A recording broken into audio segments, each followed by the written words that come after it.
Sebelum itu saya nak cerita tentang Sabah dan Sarawak. Pilihan dan Sabah ni simple saja. Saya boleh katakan bahawa Parti Keadilan Rakyat, Pakatan Harapan belum ada kata putus. Malam ini ada mesyuarat, tapi belum ada kata putus berkenaan dengan berapa kerusi mereka akan bertanding dan berapa yang akan diputuskan dan siapa calon. Kerana masih lagi dalam rundingan. Seingat saya, kalau tak silap, warisan akan mengumumkan pada 10 hari bulan. 10 hari bulan ini berkenaan dengan pilihan raya negeri Sabah berkenaan dengan calon dan sebagainya.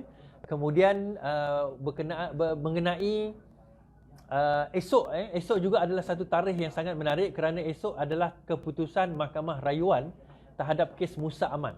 Musa Aman hari itu dia kalah di Mahkamah Tinggi. Sekarang ini dia membuat rayuan. Sebab apa? Dia mengatakan bahawa pembubaran Dewan Undangan Negeri Sabah hari itu adalah tidak sah. Sebaliknya beliau adalah sah menjadi Ketua Menteri Sabah yang baru. Jadi dengan itu dia kata maka dia mencabar di mahkamah. Dia kata bahawa apa yang dilakukan oleh TYT pada hari itu adalah tidak sah dan patut dicabar oleh mahkamah. Namun begitu, Mahkamah Tinggi mengatakan bahawa mahkamah tidak mempunyai kuasa untuk interfere, untuk campur tangan dalam urusan apa yang ditentukan oleh TYT. Bila TYT telah memutuskan satu-satu keputusan, terutama mengenai bidang kuasa beliau, dan ini dalam kes ini adalah pembubaran Dewan Undangan Negeri, maka mahkamah tidak mempunyai kuasa. Sebab berdasarkan perlembagaan TYT, Menteri Besar, Perdana Menteri mempunyai kuasa untuk membubarkan Parlimen di atas nasihat Ketua Menteri. Cuma menurut Musa Aman bahawa pada waktu itu dialah Ketua Menteri sebab dia sudah ada command majority. Itu silap dia. Di mana kita kata command majority ini ditentukan oleh Dewan ataupun oleh Ketua Menteri. TYT dan Sultan. Kalau di negeri ada Sultan lah. Ditentukan oleh itu, bukan ditentukan oleh Musa Aman. Tak kisahlah berapa SD dia bawa, kalau TYT tak nak jumpa dan tak nak recognize, maka menurut perlembagaan, maka dalam keadaan itu kita boleh katakan tidak sah. Pengesahan itu hanya boleh dilakukan oleh TYT. Itu menurut kes di dalam Perak, dalam kes krisis politik Perak tahun 2009, di mana kerajaan Pakatan Rakyat pada masa itu tumbang diakibatkan oleh SD yang dibawa kepada Sultan dan Sultan menerima SD tersebut. Tapi dalam kes ini Sultan tidak menerima. Dia berbeza dengan kes Mahathir dahulu.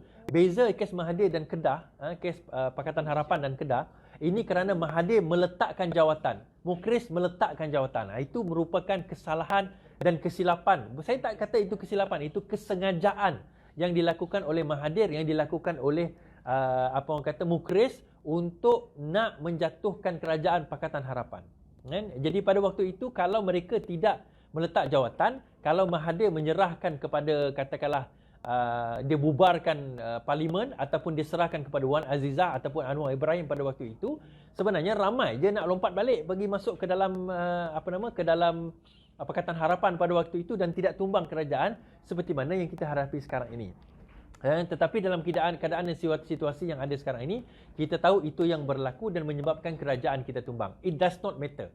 The most important thing yang sekarang ini kita kena sedar dalam situasi sekarang ini, bahawa berkemungkinan esok mahkamah akan menentukan keputusan TYT dan juga Syafiee Apdal untuk membubarkan Dewan Undangan Negeri itu adalah sah, dan juga bahawa penamaan calon pada 12 hari bulan ini boleh diteruskan.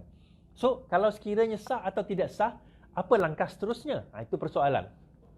Katakanlah sah, maksudnya Mahkamah Rayuan mengatakan, oh tak boleh. Maksudnya tak boleh pembubaran itu, tak sah pembubaran itu. Maka SPR boleh lagi membuat, ataupun Syafiee Apdal boleh lagi membuat satu lagi rayuan ke Mahkamah Persekutuan. Dalam Mahkamah Persekutuan boleh menentukan bahawa pembubaran itu sah atau tidak. Jadi ada satu lagi chance. Sama juga kalau sekiranya si Musa Aman nak membawa perkara itu ke Mahkamah Persekutuan pun boleh, satu lagi chance. Cuma menariknya kalau saya katakanlah esok kalah atau tak kalah, let's say dia nak bawa ke Mahkamah Persekutuan, dia ada 14 hari untuk membawa ke Mahkamah Persekutuan. So katakanlah 14 hari, katakanlah 7 hari, berkemungkinan minggu depan Mahkamah Persekutuan akan mendengar kes. Saya rasa esok hari itu dah dengar kes. Dah dengar kes? Belum dengar kes kan? Rasa belum dengar kes. Kes belum. So esok mungkin dengar kes. So mungkin keputusan esok hari atau mungkin keputusan dalam 2-3 hari daripada esok hari.